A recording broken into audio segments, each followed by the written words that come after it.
इंतज़ार के वालिद साहब के साथ और उनकी फैमिली के साथ अंदर एक वीडियो देखी है। जो ये इंसिडेंट हुआ है इसकी इनके पास एक वीडियो है। मैं ये चाहूँगा कि इनके वालिद साहब ये वीडियो मीडिया को रिलीज़ करें।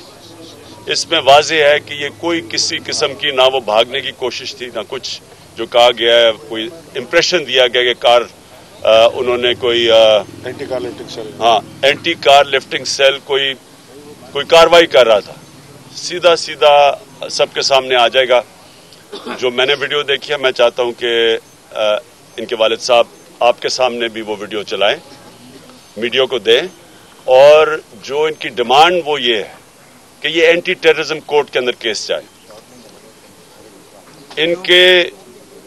इनका एक बहुत बड़ा नुकसान हुआ।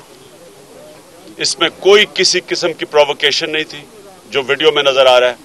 और इनकी डिमांड ये है कि इनकी सेटिस्फैक्शन के लिए एक एंटी टेररिज्म कोर्ट के अंदर ये ट्राई किया जाए, क्योंकि अभी तक ये मुतमईन नहीं है JIT से।